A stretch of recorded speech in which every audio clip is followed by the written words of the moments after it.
Meta. Revenues, $40.5 billion. That compares to last year in the same quarter, $34 billion. That compares to $27.7 billion in the same quarter 2 years ago. Banger revenue. If we look at operating margins, they're now up to an all-time high with the company, 43% operating margins. That compares this quarter last year, which was a banger quarter, by the way, 40% operating margins, and that compares to 2 years ago quarter, 20%. So they've over 2x'd their operating margin. That's ridiculous.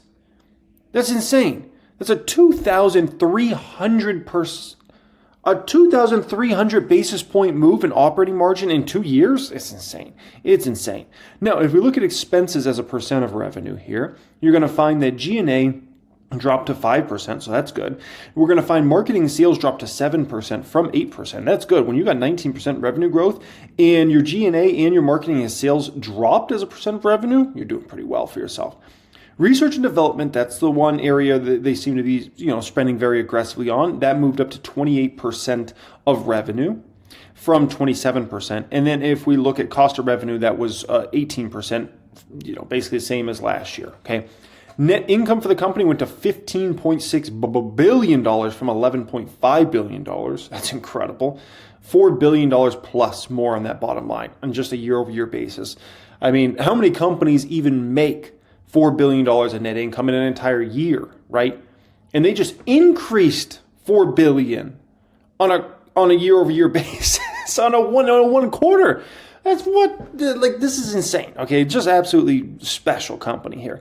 Diluted EPS, 603 versus 439 in the same quarter last year. And that 439 was an epic number, but they just smashed it. They blew it out of the water, right? And by the way, this was way ahead of where analysts were at. Analysts were in the low fives for their expectations in regards to EPS. So they just smashed it, smash factory. CapEx. They're spending beast right now. $24.3 billion they spent on CapEx so far this year versus $20.2 at this point last year, right? This number does start to moderate, in my opinion, in 2025. Now, what does that mean to moderate? That does not mean it's going down, and that does not mean it's just going to be the same.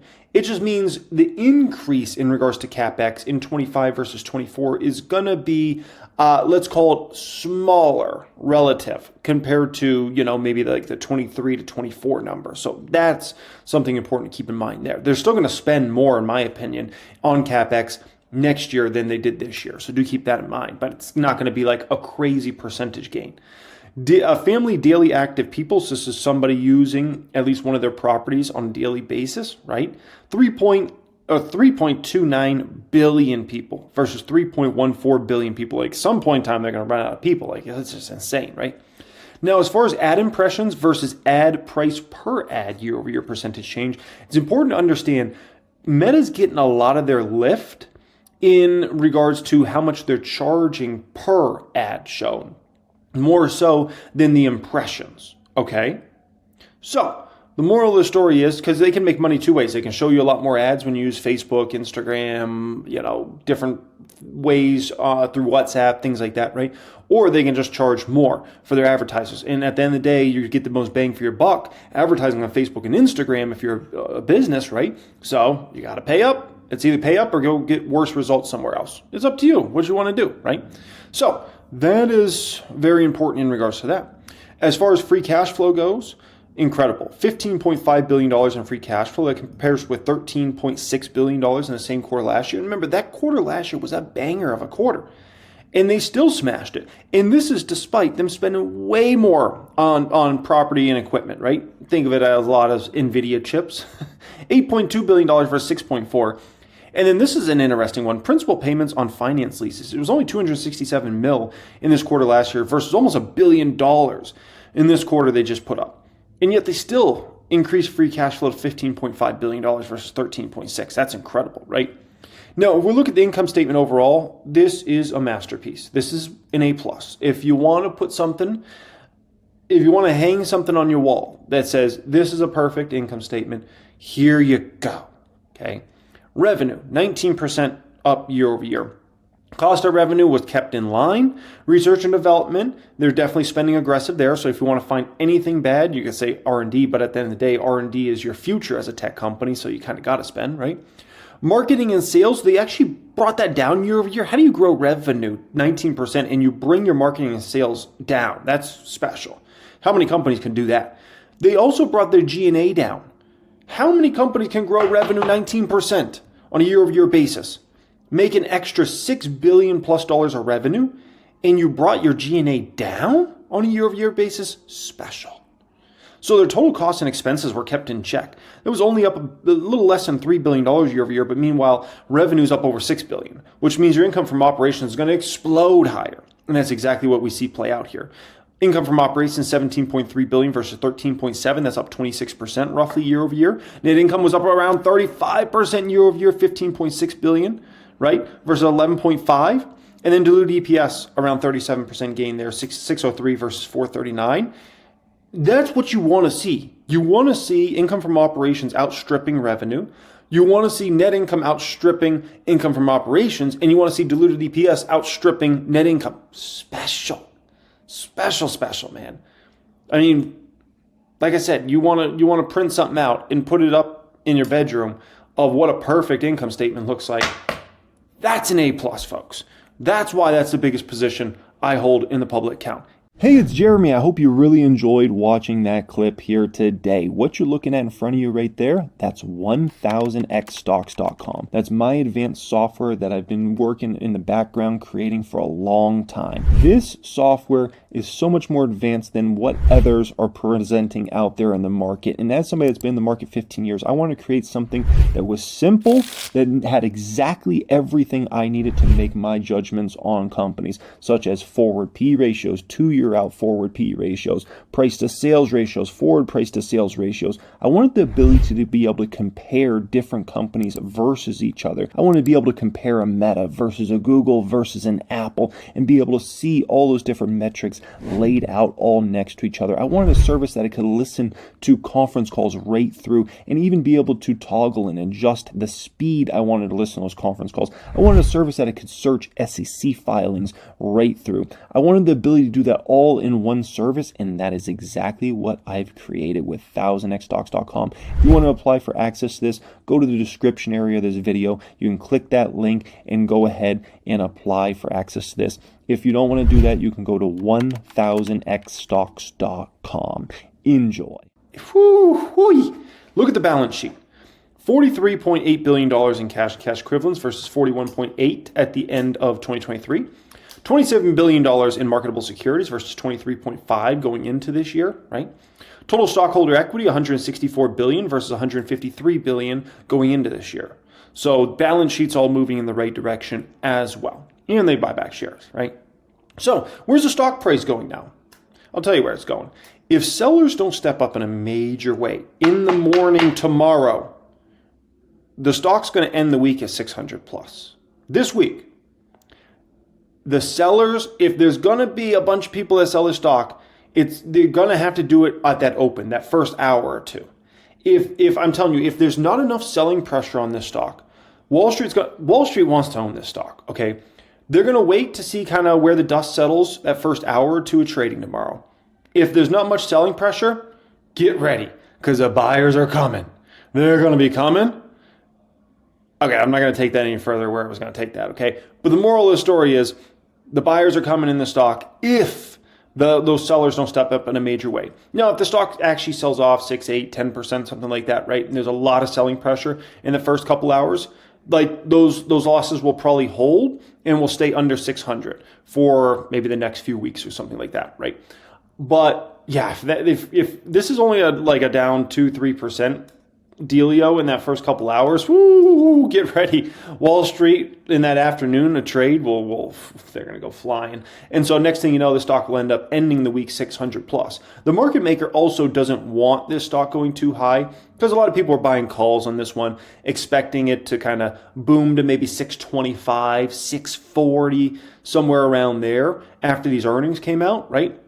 The market maker doesn't want to pay out all those crazy profits there. So the moral of the story is they want to try to keep this move as not large as possible here in the short term. Now, they can't control their stock over the next several weeks and the next several months, but they can control it a little bit this week.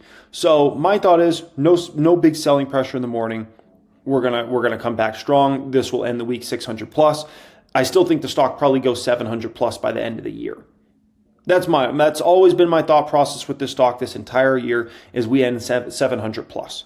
And if I look out there, this was the only thing that, if you wanted something to really get this stock price down in a major way, this was it. Like, you had this earnings, and after this, you have nothing left, right? Outside of counting on the whole market to have some sort of major drop. But, you can't ever count on the market to skyrocket or drop. So this was the one individual thing here that you had. And, we see with the way it's going. So, yeah. Well, it's going to be watch Meta in the morning. Watch Meta in the morning. I'm telling you, if those sellers don't step in big, the buyers will. And next thing you know, the stock will be 600 plus end of week, and then it will just keep that momentum going into year end, and we'll end the stock at 700 plus. The revenue growth is too strong where the valuation's at. The earnings per share is coming in much better than expected, pretty much quarter in and quarter out for this company, right? Which means the company's likely trading at a forward P right now. The reality is the forward P is probably 22 on this stock, okay? 22 is roughly in line with the market. The issue is the company is growing net income at a 30% plus clip. They're growing revenue at nearly a 20% clip. So when you're growing revenue at nearly a 20% clip and your net income's growing at a 30% clip, those numbers are 2x, 3x, 4x the market.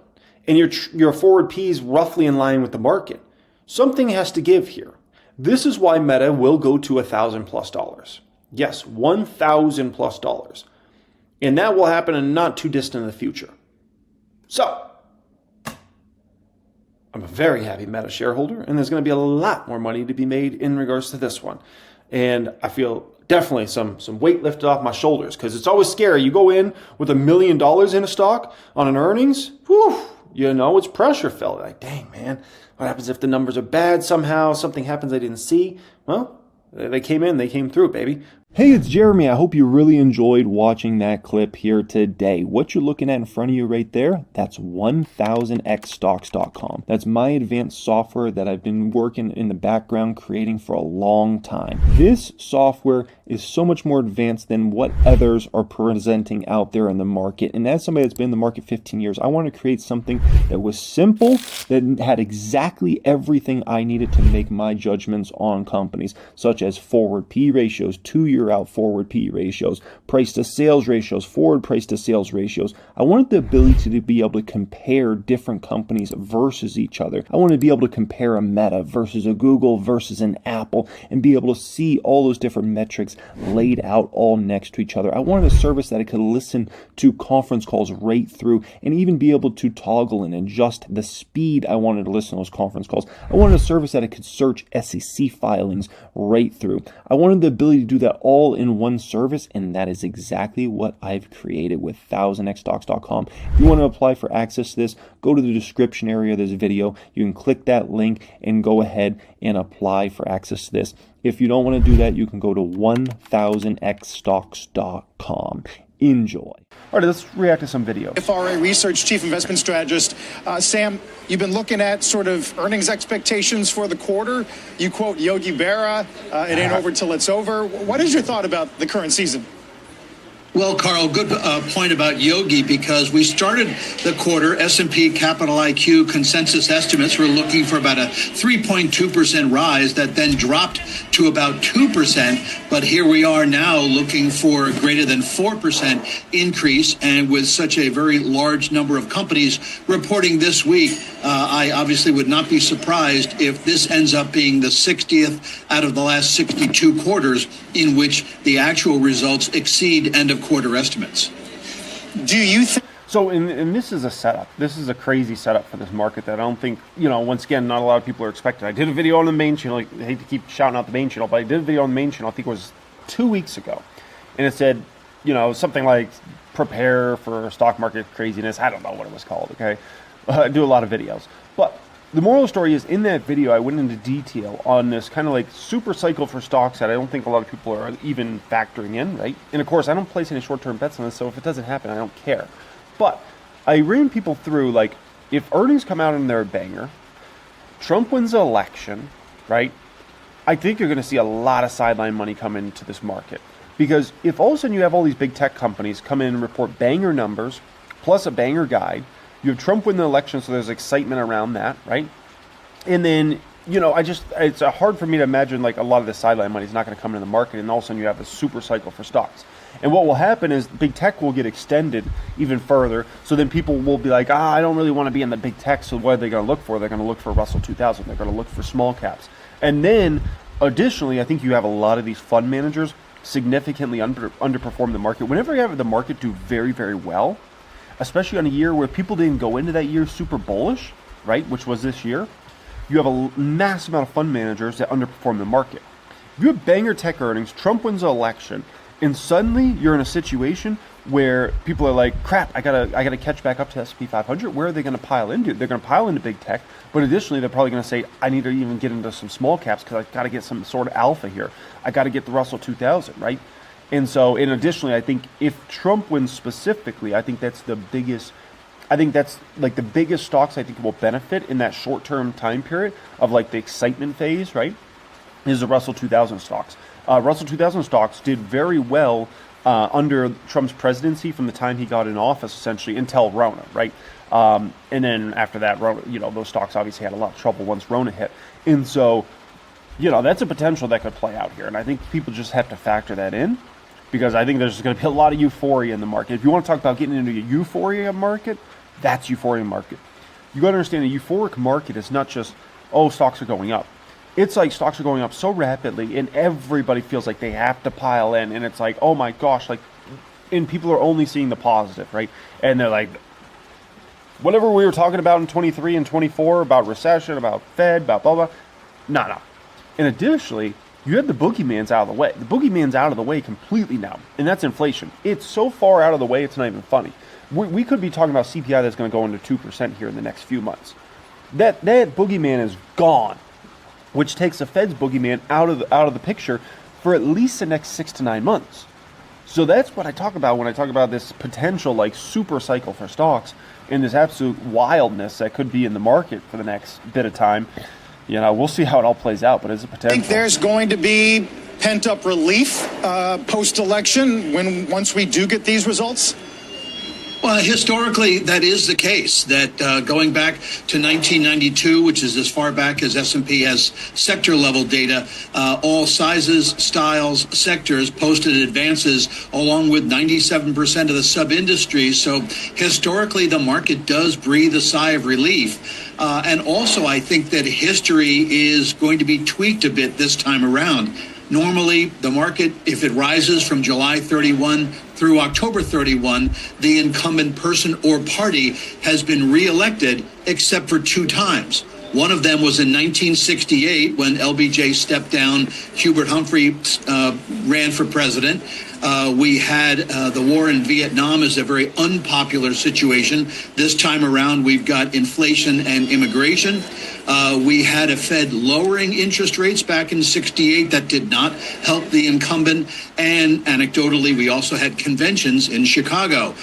So we'll see right now whether the 5+% advance this time, which is equivalent to what we saw back in 68, proves that the incumbent will not get reelected.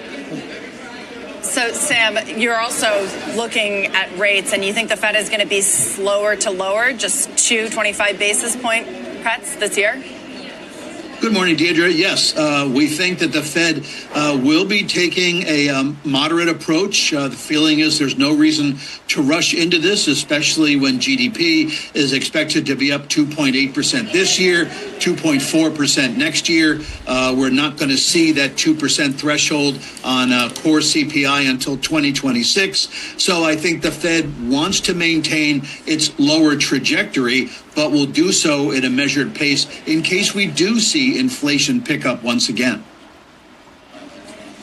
And Sam, what are the chances of that? I mean, we were talking. So when he went back to those old historical examples, like that stuff sounds cool. Don't put any weight in that. I mean, the markets are just so much different at those particular times. Don't put any weight in it. I do think it's important that people understand why the market wants Trump over Harris, okay? There's really, in my opinion, there's two core reasons why the market wants Trump over Harris. The main reason is corporate taxes. With Harris, there's a pretty decent probability that corporate tax rate is going to go to 28%. Right now it's at 21%. So it's taken 7 percentage points away from the companies each year, right?